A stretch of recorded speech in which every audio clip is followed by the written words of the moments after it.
trainings, which we are going to hand over to you. Our principal will hand it over to you, and this is just to show our support and solidarity together with our people in Kasese district, because it has been hard hit so many times, and known to say that this is the last.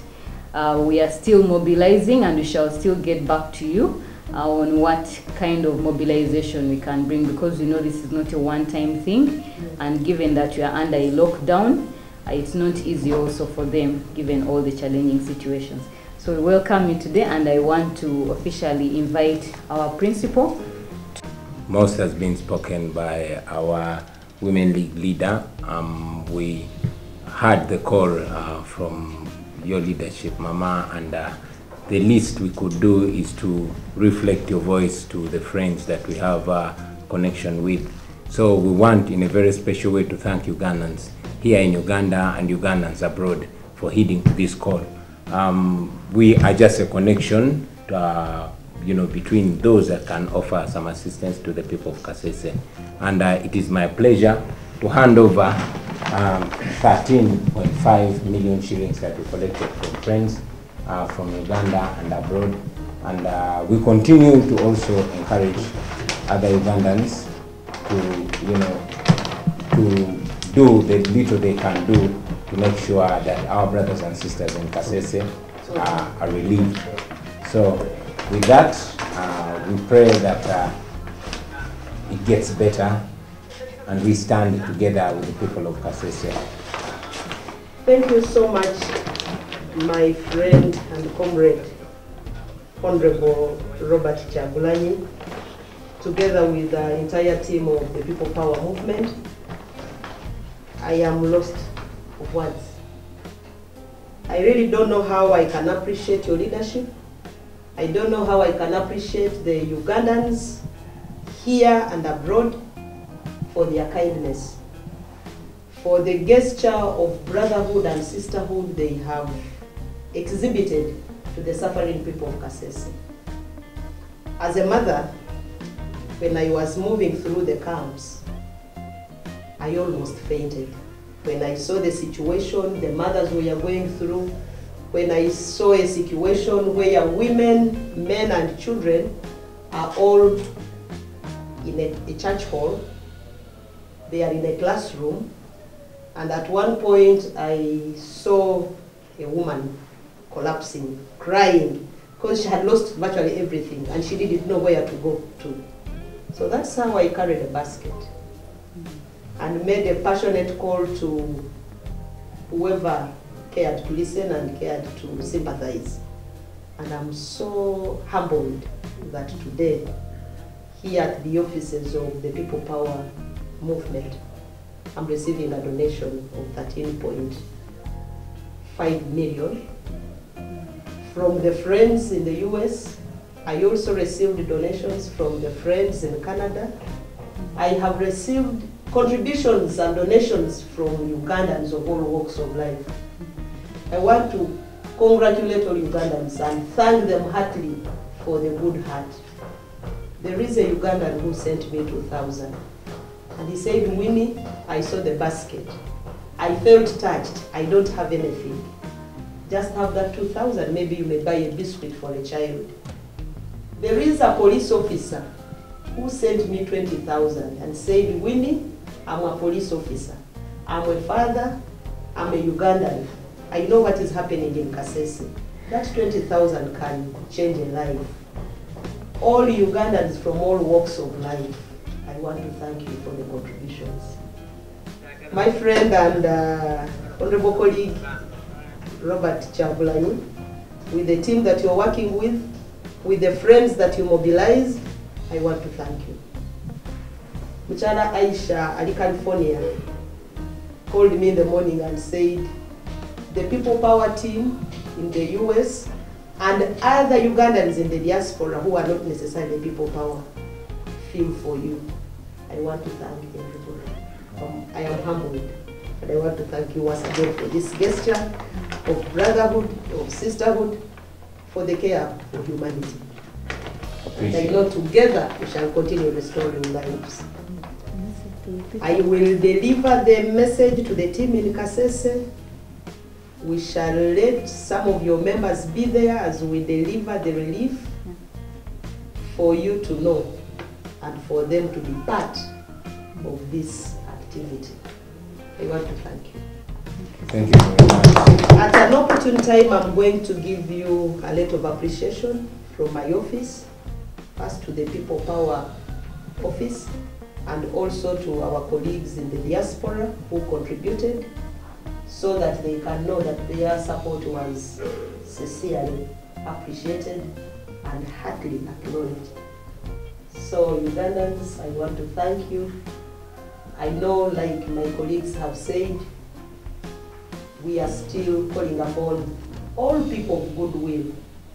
We have lost schools, we have lost hospitals, people lost their livelihood, people have lost homes, they have lost property.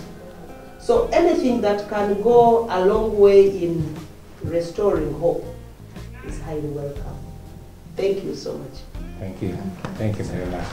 Let me bonga on you and you can deliver that. Thank you so much. Thank you so much. Thank you. Thank you, Mama. Leos. Thank you, so bonga. Thank you. Bale nyumwe bali dala we bale nyomu nafe Comrade Flavia Karule n'abagabe akulira timu y'abakyala. Twagala okwebaza mikwano gyaffe mwenna wano mu Uganda n'abali ebweru wa Uganda olw'okuddukirira omulanga naffe gwe twa amplifyinga oba gwe twayongerako obwongezi ku ddoboozi. Omulanga ogwo gwali gwa mukulembeze munnaffe Honorable Winnie Kiza ng'ayita Abannayuganda bonna bonna ab'ekisa okuddukirira abantu baffe ab'e Kasese oluvannyuma lw'okufuna obuzibu bw'amataba. Twagala okwebaza Bannayuganda abali wano Uganda n'okwetolola Uganda abazze batusonderako ssente era olunaku lwa leero tulina essanyu okwanjula $13.5 eri Honorable Winnie Kiza. Obubaka bwaffe eri bannaffe ab'e Kasese, embeera eno gye muyitamu tugiraba nzibu nnyo ate nga ejidde mu kiseera ekizibu. Tuyimiridde nammwe, tuyinza obutasobola kukola byonna byonna byetaagisa, naye emitima gyaffe giri nammwe era twongera naffe okunga Bannayuganda bonna buli alina kyasobola okukola okudduukirira abantu b'e Kasese, naddala nga tuyita mu mukulembeze munnaffe Honorable Winnie Kiza, tukole kye tusobola. Tubasabira era tusaba Mukama abagumye. Honorable Winnie Kiza, tukwebaza n'olw'okuwa obukulembeze obulungi n'olw'okwewaayo okuddukirira abantu b'e Kasese. Mukama akutuweere nnyo omukisa. Bannaffe naddala obukulembeze bw'ekitongole kya People Power movement eno ne bannaffe abalala abeegasse ku ddoboozi lya President wa People Power nga basonda ssente eziyamba abantu b'e Kasese. Njagala obeebaza nnyo zino $1,13,500 ngenda zitusa bulungi ssebo. Ate neebalize Bannayuganda bonna abawulira eddoboozi lyo ne baligata ku lyange ne Bannayuganda abalala abakuba omulanga nga bagala kuyamba abantu b'e Kasese. Ate abantu b'e Kasese beebaza nnyo. Njagala kwebaza Bannayuganda bonna kuba ku muntu wa wansi kutuuka ku oyo ow'ewaggulu abatuwaddeyo ku buyambi. Waliwo abalala batuwadde emmere, waliwo abalala bavuddeyo ne bagenda mu nnimiro zaabwe. Abakyala ab'omu katale nayitayitayo n'ekasero kange mu katale. Abakyala ng'olabira ddala nti bafaayo nnyo, bandaze omutima ogw'obuntu. Ogwo omutima ogw'obuntu gwe njagala mbeebalize aba People Power. That spirit of brotherhood and sisterhood njagala mbeebaze. Eno donation gye mutuwadde era tuzamu essuubi ng'abantu. Tumanyi nti tulina abooluganda abafaayo ennyo. Njagala kwebaza Bannayuganda abali ebweru. Mwebale okutulaga omutima omulungi era n'omutima omugabi. Okugaba tekitegeeza nti olina nnyingi, naye guba mutima.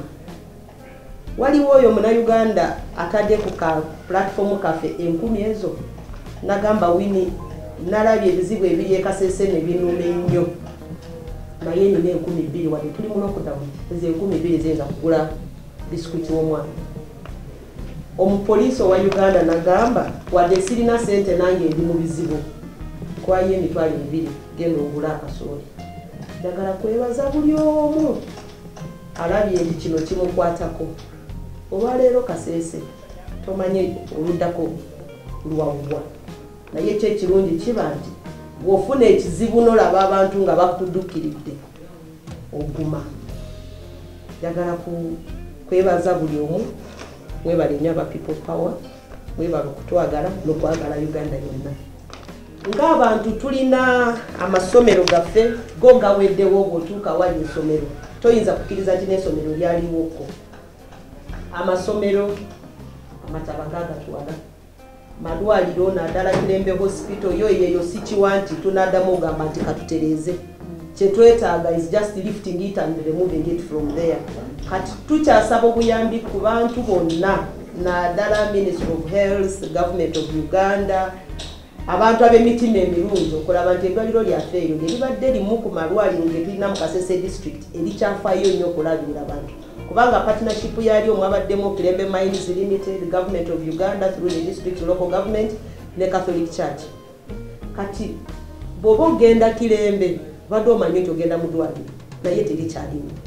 Ate eryo eribadde eddwaliro eriri mu nsozi nnyo nga lifaayo ku bantu abali mu nsozi abatasobola genda nga batambuza bigere nti bagende mu tawuni banoonye amadagala.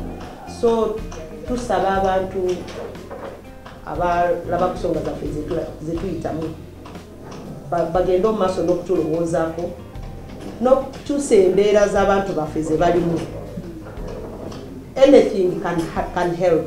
Abantu tebalowooleza mu sente empitirivu, esente ennene nnyo ne bw'oba olina omutwalo ne bweruba 10 bannayuganda ffenna bwe tuvaayo ne tusondasonda obwo butonotono, eventually it becomes much. So njagala kwebaza buli omu avuddeyo na supportinga cause eno timugenda mu maaso n'okusupportinga cause ez'abantu ezibabeezaawo n'ezikyusa obulamu bw'Abannayuganda. Abantu b'e Kasese bw'obabuuza saawa zino bakugamba nti amataba gasingako COVID. Kubanga yo COVID babadde bagezezaako kwekuuma nga tetuna registeringa kesi yonna. Naye ate era ekiri eri ekyamataba osanga omuntu akyalina nyumba, takyalina nimiro, ne bwe bagamba nti mubeere waka ye anabeera wa talina maka kati gabeeramu. Awali ennyumba ne wali enimiro ze amataba gatwala byonna. Omukulembeze w'eggwanga tugambye nti abaana baddayo ku masomero ku 4th June. Naye manyi kati ebibuuzo ebiri mu mitwe gy'abazadde abali e Kasese tutandikira wa? Ekyo kyo kibuuzo nkimanyi abazadde bonna b'eggwanga lyonna bali kukyebuuza. Naye bo bali waliwo oli ayina embuzi ye ngalowooza agenda agitunda afune fees. Waliwo oli mpozi ayina omuti anagutema ajemu embaawo wadde tewali anazigula naye ng'olina essuubi nti onafuna gundi situation bw'enaabe eteredde onatunda omuti ogwo n'ogyamu essente.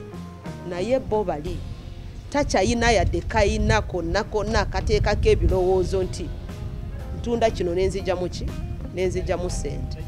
So embeera eryeri bambi yeeralikiriza tusaba gavumenti bino byeriko nti oba ki twagala Rio Plan reconstruction of Rwenzori region.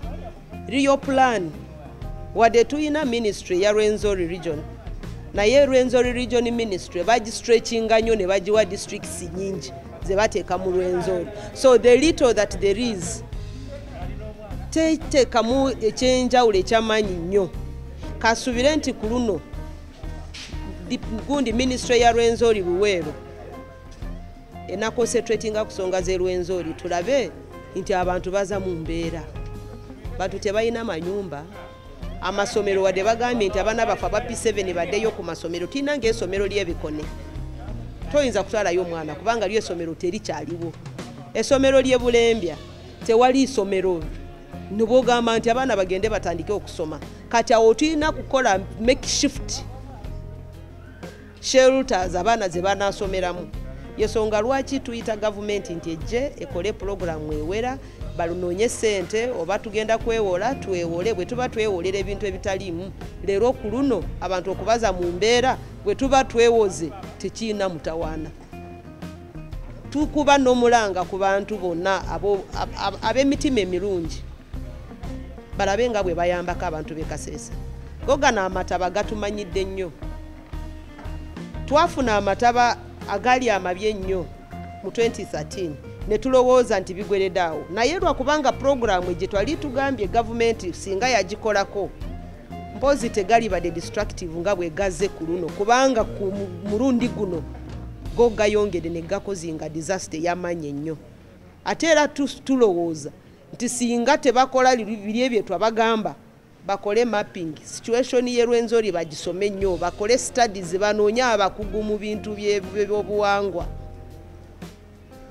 barabe nga bwe bastudinga situation ye Rwenzori lwaki ku periods bweziti naddala mu mwezi gwa May lwaki emige giri ku lusozi lwa Rwenzori gitabuka babiyige babisome barabe nga bwe bafuna solution eriso permanent naye bino bya just pain killing tebigenda tuyamba nnyo